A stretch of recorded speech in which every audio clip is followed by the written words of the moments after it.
Tadé Serge Abraham, fondateur de la start-up African Heroes. J'ai fait mon parcours scolaire à Fria, je suis de Fria, jusqu'en terminale. Et à Conakry, j'ai fait l'Université internationale collège, le Lambagny, et j'ai ma licence en génie informatique. Je gère une start-up, African Heroes, qui évolue dans le domaine de nouvelles technologies d'animation. Et aussi, je suis infographiste au sein d'une société de télécommunications, Orange. Non, à la base, on avait déjà une start-up quand j'étais à l'université. Et cette start-up évoluait dans tout ce qui est développement d'applications, que ce soit web, mobile et aussi on faisait aussi des spots 3D pour pas mal d'entreprises. Donc c'est au fur et à mesure que nous avons passé à créer quelque chose de nouveau. Et c'est dans ce cadre que nous avons passé African Heroes pour un truc qui peut mettre en avant toute la valorisation guinéenne au départ et africaine.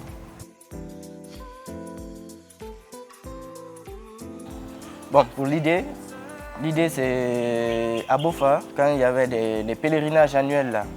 Pour Bofa, nous étions à Bofa et au retour, on était avec le papa qui a fait un détour à Domeya, un site touristique. Normalement à Domeya, on a été à Domeya et on était avec un guide touriste. Donc je crois que le guide avait dit que ce port, c'était un port négrier, avait transporté plus d'esclaves que l'île de Gorée. Donc je crois que c'était une première nouvelle pour moi et là on a déduit qu'il y a pas mal de jeunes comme nous qui ne savions pas cette histoire et que l'île de Gorée est souvent valorisée. Donc rentré au bureau, on s'est concerté avec des amis et on s'est dit pourquoi ne pas créer quelque chose qui puisse recenser tous les monuments historiques en Guinée au départ et voilà, faire quelque chose pour les générations à venir. On avait pensé à un documentaire ou à un film, même institutionnel. Mais à la fin, on s'est dit pourquoi pas un jeu vidéo. Là, les enfants, vu qu'on aime beaucoup plus, nous aimons jouer, donc les enfants peuvent beaucoup apprendre en jouant. Donc l'idée est venue de là. Développement, nous sommes même en train de conclure toutes les parties. Nous travaillons beaucoup aussi sur l'aspect marketing, la stratégie de communication et autres.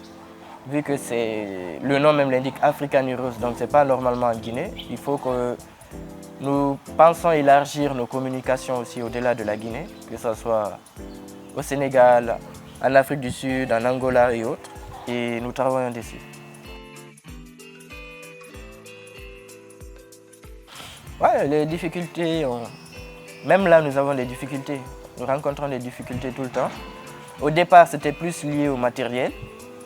Parce que faire un jeu d'animation 3D, ça nous demande beaucoup plus de matos, en quelque sorte. Donc au fur et à mesure, nous avons trouvé les fonds nécessaires pour les matos. Et il y avait un deuxième problème qui était les licences. Parce que les logiciels de développement de jeux, que ce soit en 3D, demandent l'achat de pas mal de licences. Donc il fallait trouver des fonds pour obtenir ces licences. Et à la fin, il y a aussi ce sur quoi nous travaillons, c'est sur la stratégie marketing. Il nous faut aussi réunir pas mal de fonds pour mieux gérer la communication.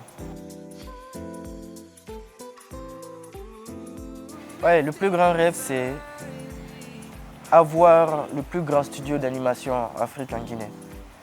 Là, nous savons qu'il y a pas mal de talents en dessin. Donc mon rêve, c'est de pouvoir avoir ce studio, former ces talents en dessin au dessin numérique. Et avec ça, nous pouvons faire des merveilles, faire des dessins animés en 2D, 3D, racontant l'histoire des grands héros africains. Et c'est une continuité. Merci.